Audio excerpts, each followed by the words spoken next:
Okay, so all right, before proceeding further, we need to know something very, very basic. That is the chromatin, chromatid, and the chromosome. Okay, so what is chromatin? Simply a thin thread-like structure of a DNA is what your chromatin. So this is what chromatin, a thin thread-like structure. All right, and this is your centromere. When there is a condensation,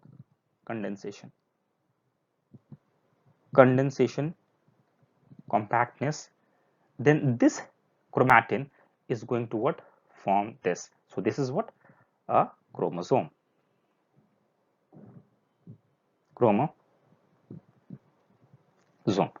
And when this chromosome is basically after the S phase where the DNA duplication is being done, so this chromosome is going to what look like something like this, where let me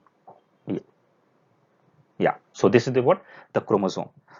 So here if you see, initially the DNA was this, but after the S phase the DNA is being what copied, and the green was the initial one and then the red one is the copied one. So what is this? This is again a chromosome, but in this chromosome what you see, this is what this green part is what your chromatid, and then the red part is chromatid. So in one chromosome two chromatids are there.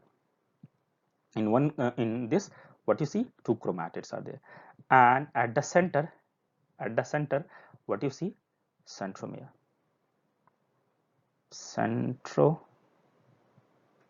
So here at the center, this is what centromere. So centromere divides the chromosome. So divide the chromosome into P arm and then the Q arm. All right. So here this is the centromere. Now the thing is, so in one chromosome, as this one I'm talking about, in this chromosome what you see, you see the two chromatids, right? So in this chromosome you see the two chromatid and what one centromere.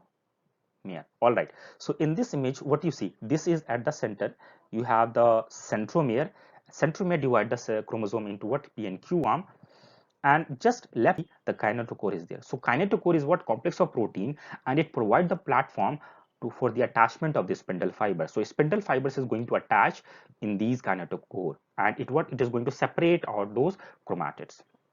Okay, in this image what you see, initially the DNA is what thin thread like a structure, that is the chromatin, and during the condensation process, what is the condensation process? Simply if I just show you, this is the DNA, right? And we have the histone octamer, multiple octamers are there, histone octamer made up of the histone protein, and to this DNA got what wrapped up, DNA got wrapped up. So this is what this portion, histone protein, this is the histone octamer made up of the histone proteins, and they are collectively known as what nucleosome. So initially thin thread like structure, and after the condensation they form the nucleosome, then the solenoid model, and then ultimately you get something very complex, that is the highly condensed form, that is your chromosome. All right,